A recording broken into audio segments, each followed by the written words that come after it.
Какое реальное преступление настолько чудовищно, что ни один Голливуд не осмелился снять о нем фильм? Один человек годами жил среди нас, и никто не подозревал, что у него дома 37 жертв. Но самое страшное начнется, когда ты узнаешь, кем он работал. Это не выдумка и не сценарий. Это случилось в реальном городке, где соседи знали друг друга по именам, где дети гуляли до темноты без страха, а местная газета писала только о ярмарках и футбольных матчах. И каждый вечер возвращался домой. Ее звали Марина. Он жил там 22 года. Ходил в ту же церковь, что и его жертвы. Чинил заборы соседей.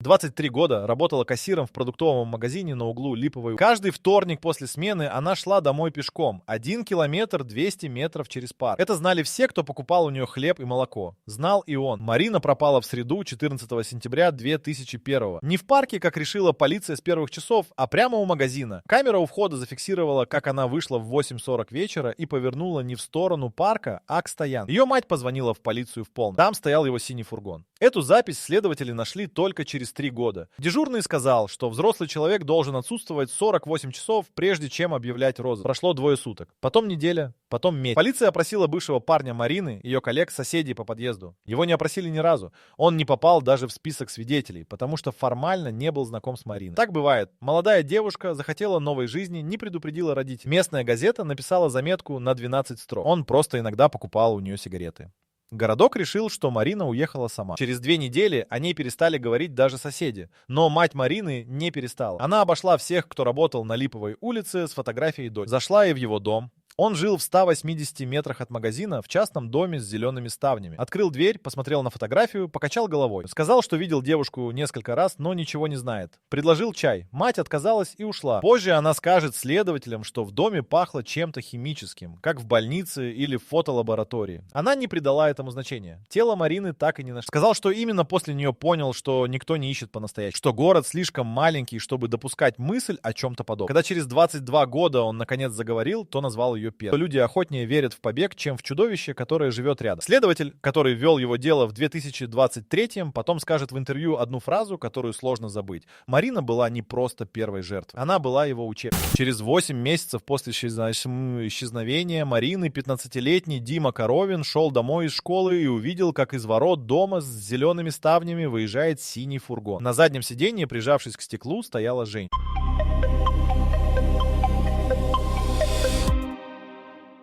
Не сидела, да стояла на коленях и смотрела прямо на Диму.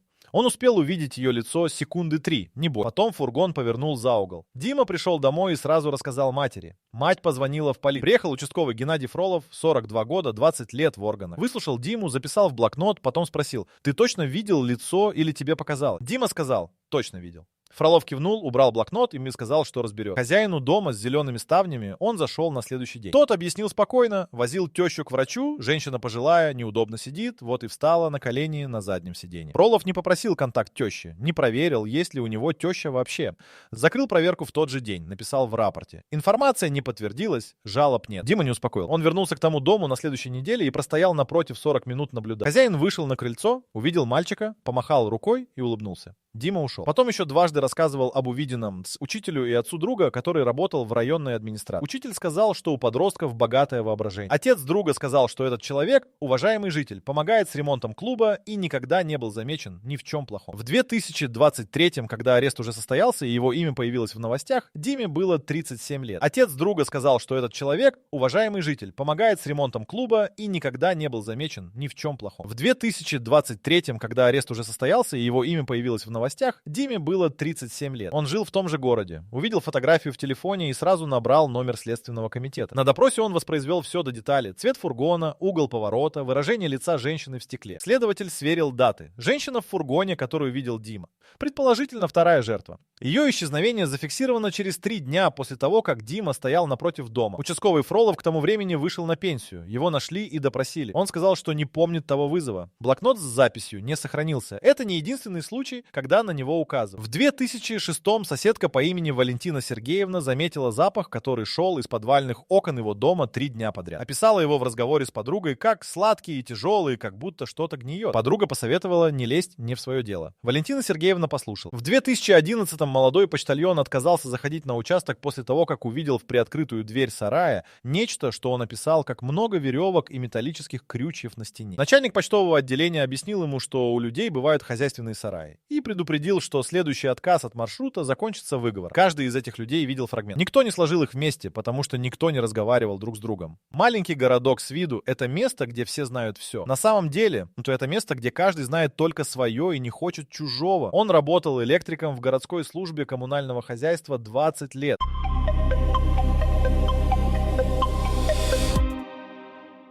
Это означало одно: у него был законный доступ в любой дом, любой подвал, любой подъезд города. Жильцы сами открывали ему двери, сами уходили на кухню ставить чайник, пока он проверял проводку. Сами говорили соседям: не беспокойтесь, это наш электрик, я его знаю. Его журнал вызовов за 20 лет сохранился в архиве коммунальной службы. Следователи подняли его через 3 недели после ареста. Когда они наложили адреса вызовов на адреса пропавших людей, совпадений оказалось 19. 19 человек из 37 жили в домах, где он бывал по работе за 6 месяцев до их исчезновения. Он не выбирал жертв случайно. Он приходил, смотрел, запоминал распорядок дня, отмечал, есть ли собака, есть ли камера у подъезда, во сколько человек возвращается домой. В 2004-м он чинил проводку в квартире Надежды Орловой, 31 год, учительница начальных классов. Пробыл у нее 40 минут. Она потом рассказывала коллегам, что он показался ей странным, слишком внимательно смотрел на фотографии на стене, спросил, одна ли она живет, долго задержался у окна, выходящего во двор. Надежда сказала, что почувствовала неловкость, но решила, что просто нервничает,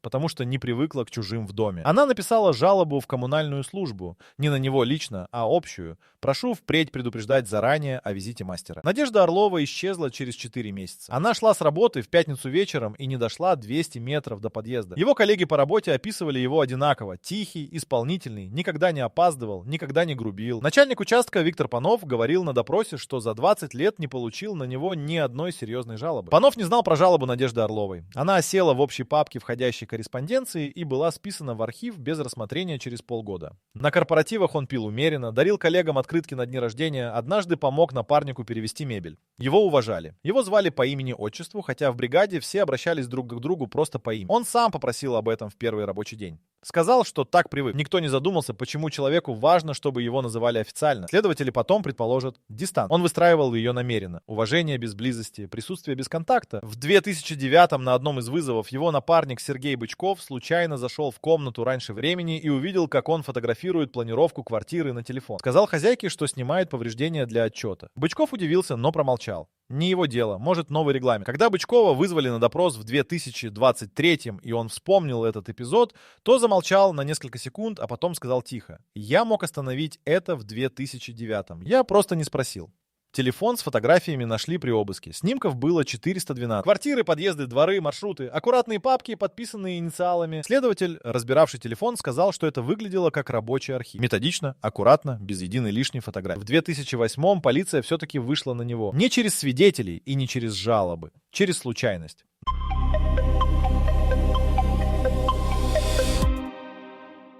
Дорожный инспектор остановил синий фургон за превышение скорости на трассе в 3 километрах от города. Был час ночи. В фургоне на полу лежал сверток из плотного полиэтилена, перемотанный скотчем. Инспектор спросил, что внутри. Он ответил спокойно: строительный мусор везу на свалку. Инспектор посветил фонариком, увидел полиэтилен, почувствовал запах, резкий, химический, составил протокол и передал информацию дежурному по районному отделу. Дежурный позвонил оперативнику Константину Левину. Левин приехал к фургону через 20 минут, осмотрел сверток снаружи, потрогал. Сказал, что вскрывать без санкций прокурора не имеет права. Позвонил прокурору, тот не взял трубку, был час ночи. Левин принял решение отпустить фургон, взяв контактные данные водителя, и оформить запрос на осмотр утром. Утром фургон стоял у дома с зелеными ставнями. Чистый. Левин приехал, постучал в дверь, объяснил ситуацию. Хозяин дал согласие на осмотр добровольно. Это потом следователи назовут его главной тактической ошибкой жертвы системы. Добровольное согласие означало осмотр без протокола изъятия. Левин заглянул в фургон, ничего не нашел, записал в журнале. Осмотр проведен, нарушений не выявлено. Запрос на химическую экспертизу поверхности фургона он не оформил, позже объяснит. Не было оснований. Сверток исчез. Куда, неизвестно до сих пор. Но это был не единственный случай, когда улики растворяли. В 2012-м при плановой проверке подвалов жилых домов сотрудник коммунальной службы обнаружил в подвале дома на Березовой улице металлический ящик с замком. Ящик стоял в углу за трубами отопления и не принадлежал ни одному из жильцов. Сотрудник составил акт и передал его управляющей компании. Управляющая компания направила запрос в городскую администрацию с просьбой установить установить владельца. Администрация переадресовала запрос в жилищную инспекцию. Жилищная инспекция ответила, что ящик не является нарушением жилищного законодательства, если не создает препятствий для прохода. Ящик остался стоять, его забрали за 3 дня до ареста. Камера у входа в подвал не работала. Ее починили только через неделю после того, как он был задержан. Что находилось в ящике, следствие не установило. В 2017-м исчез журнал вызовов коммунальной службы за период с 1998 по 2003. Именно этот период первые 5 лет его работы. Начальник архива объяснил, что документы были уничтожены при плановой замене системы хранения. Акт об уничтожении подписан 3 сотрудниками. Один из них к моменту следствия уже умер. 2 других сказали, что подписывали стандартные акты, не читая. Так было принято. Следователи насчитали 7 эпизодов, в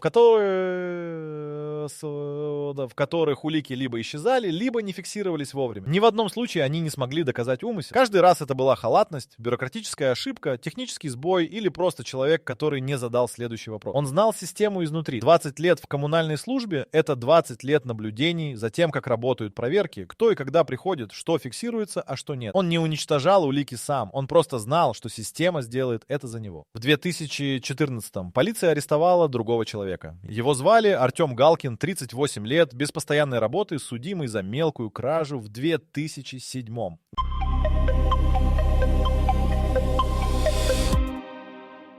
Галкин жил на окраине города в съемной комнате и не имел алиби на даты исчезновения 3 человек за последние 2 года. Следователь Павел Дронов вел дело 8 месяцев и был убежден, что нашел виновного. Доказательная база строилась на 3 элементах. Первый — свидетель, который видел человека, похожего на Галкина, рядом с местом, где последний раз видели одну из жертв. Второй — волос, найденный на куртке пропавшей женщины, который по результатам экспертизы не исключал принадлежность Галкина. Третий — сам Галкин, который после 14 часов допроса подписал признание в одном из 3 эпизодов. Галкин провел под стражей 9 месяцев. За это время в городе исчезли еще 2. Дронов объяснил это тем, что у Галкина могли быть сообщники. Версия о сообщниках продержалась 3 месяца, пока адвокат Галкина не добился повторной экспертизы волос. Новая экспертиза установила, что волос принадлежит женщине. Галкина освободили в марте 2015. Дело закрыли в связи с недостаточностью доказательств. Пока следствие занималось Галкиным, он продолжал ходить на работу. Приходил на допросы как свидетель, его вызывали дважды, потому что он работал в домах 2 из 3 жертв по этому делу. Оба раза отвечал четко, без противоречий, предоставил рабочие журналы с точными датами визита. На втором допросе Дронов даже поблагодарил его за содействие следствию. Откуда взялся ложный след, следствие установило только в 2023. В материалах дела нашли анонимное письмо, отправленное в полицию в январе 2014. В письме говорилось, что Артем Галкин ведет себя подозрительно, часто ходит по ночам и избегает соседей. Письмо было написано от руки, без подписи. Почерковедческая экспертиза установила с вероятностью 91%. Письмо написал он. Он направил следствие на другого человека намеренно. Выбрал Галкина не случайно. Тот жил один, имел судимость, не имел связи и не мог быстро защититься. Пока полиция 9 месяцев разрабатывала Галкина, он получил паузу. Следователи потом подсчитают, именно в этот период, с момента ареста Галкина до его освобождения, он не совершил ни одного нового исчезновения. Ждал, наблюдал. Когда давление спало, продолжил. Артем Галкин после освобождения уехал из города. В 2023-м его нашли журналисты. Он жил в другом регионе, работал на стройке. Отказался давать интервью. Через посредника передал одну фразу. «Я потерял 9 месяцев жизни из-за человека, которого никогда не видел». Следователь Дронов к моменту ареста настоящего виновника уже не работал в полиции. Вышел на пенсию в 2019-м. На вопрос журналиста о деле Галкина ответил, что работал с теми доказательствами, которые имел. Добавил, что анонимное письмо в то время выглядело как обычный сигнал от соседей. Таких писем в отдел приходило по несколько штук в месяц. Это и было его главным оружием. Не сила и не скорость. Обычно. Каждое его действие выглядело как то, что делают все вокруг. Его поймали из-за сломанного счетчика.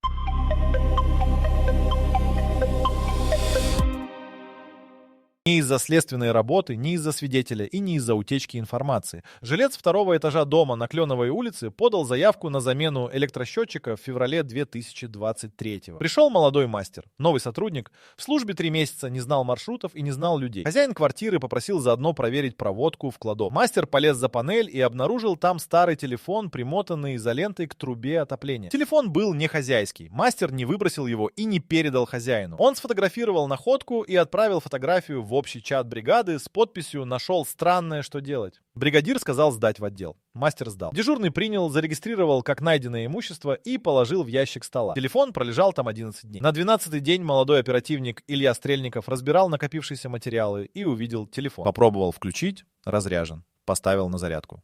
Через час телефон включился. На экране не было пароля. Стрельников открыл галерею. Там было 218 фотографий. Люди, адреса, маршруты и 6 видеозаписей. Стрельников посмотрел первые 30 секунд одной из записей и вышел из кабинета. Вернулся с начальником отдела.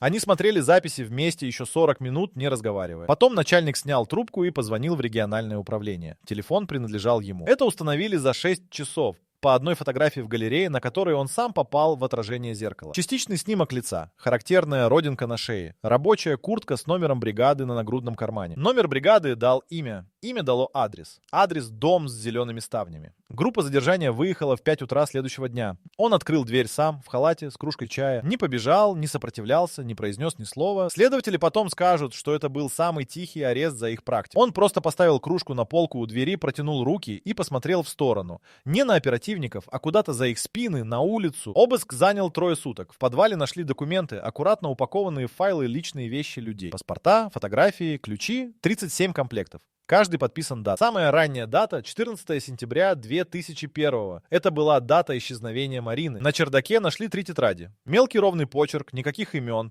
только инициалы, даты, краткие пометки. Судебный психолог Ирина Васильева, изучавшая тетради 2 месяца, написала в заключении: автор фиксировал события с методичностью человека, ведущего рабочий дневник. Никаких признаков аффекта, никакой эмоциональной окраски. Записи напоминают производственный журнал. Соседи узнали об аресте из новостей на местном телеканале. Валентина Сергеевна, та самая, которая чувствовала запах из подвальных окон в 2006-м, увидела его фотографию на экране и сказала дочери: «Я же говорила». Дочь напомнила ей, что она тогда промолчала. Валентина Сергеевна не ответила. Дима Коровин, которому сейчас 37 лет и который в 15 видел женщину в стекле фургона, узнал новость от жены. Та прочитала в телефоне. Дима вышел на балкон и простоял там 20 минут. Потом зашел, взял телефон и набрал номер Следственного комитета. Трубку взяли на 3-м гудке. На первом допросе он молчал 4 часа. Не отказывался отвечать официально, не требовал адвоката немедленно, не демонстрировал агрессию.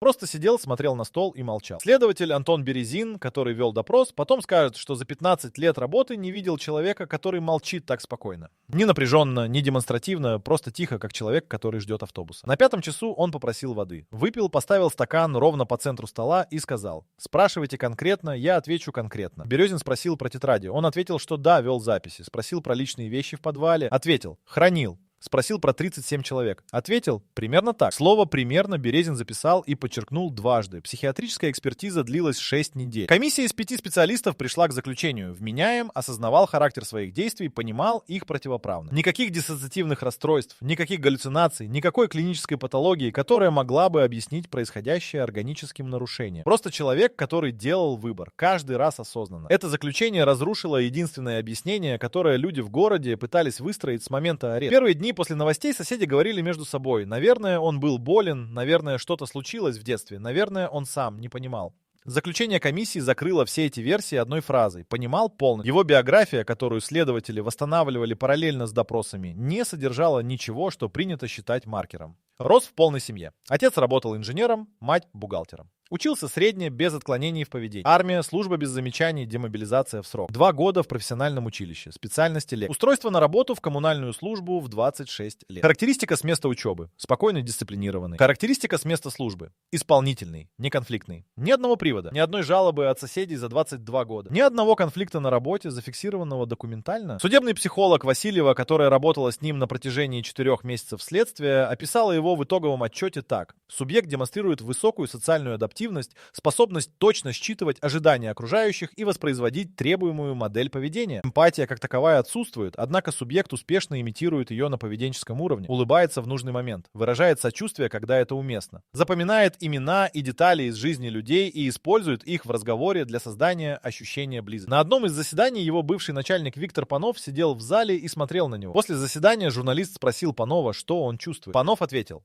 «Я 20 лет здоровался с ним каждое утро. Он всегда спрашивал про мою собаку, да, знал, что у меня лабрадор, спрашивал, как она. Собака умерла в 2018-м. Он сказал: жаль, хорошая была собака. Я тогда подумал, вот хороший человек, помнит». Панов замолчал на секунду. Он просто запоминал деталь. Это была работа. Коллеги по бригаде перестали общаться между собой после ареста. Некоторые взяли больничный. Один уволился через неделю. Сергей Бычков, который видел его фотографирующим квартиру в 2009-м и промолчал, не пришел ни на одно заседание суда. Его жена сказала соседке, что Бычков не спит по ночам с момента ареста, что просыпается и долго смотрит в потолок. Маска не срывалась эффектно, как в кино. Она просто перестала быть нужна, и под ней не оказалось ничего, что люди могли бы узнать или понять.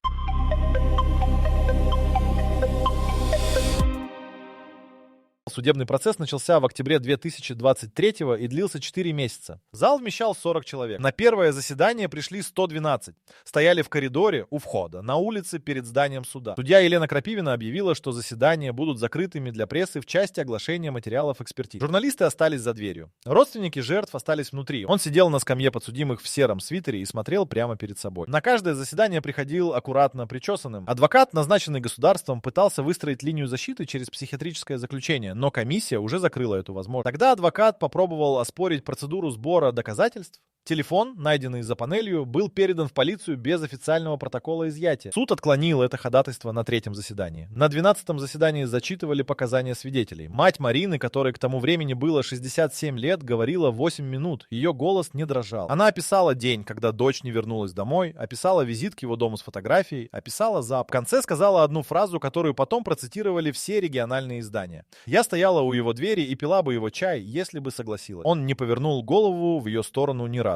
Дима Коровин давал показания на 13-м заседании. Рассказал про фургон, про женщину в стекле, про участкового Фролова, про то, как стоял напротив дома 40 минут и как тот помахал ему рукой. Следователь Березин потом скажет, что показания Коровина были единственным моментом за весь процесс, когда в зале стало слышно, как люди дышат. Самый тяжелый день процесса — 21-е заседание. В этот день оглашали содержание тетрадей. Судья Крапивина читала вслух. Мелкий ровный почерк, инициалы, даты, пометки. Через 7 минут чтения одна из женщин в зале встала и вышла. Потом еще двое. Крапивина не останавливалась. Читала 40 минут без перерыва, ровным голосом, глядя в листы. Он слушал чтение собственных записей с тем же выражением лица, с которым сидел на всех предыдущих заседаниях. Березин, наблюдавший за ним из зала, зафиксировал в своих личных записях. На 26-й минуте чтения он один раз моргнул чаще обычно. Больше никакой реакции. Приговор огласили в феврале 2024-го. Пожизненное лишение свободы. Когда судья закончила читать резолютивную часть, в зале несколько секунд стояла абсолютная тишина. Не та тишина, которая бывает от облегчения. Другая.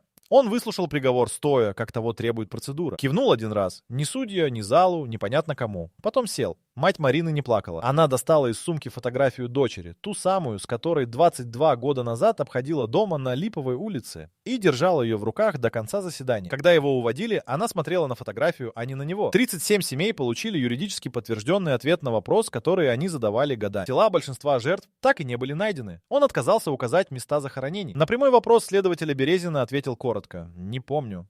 Березин не поверил. Но доказать обратное не смог. Это единственное, что осталось без ответа. И он знал, что так будет.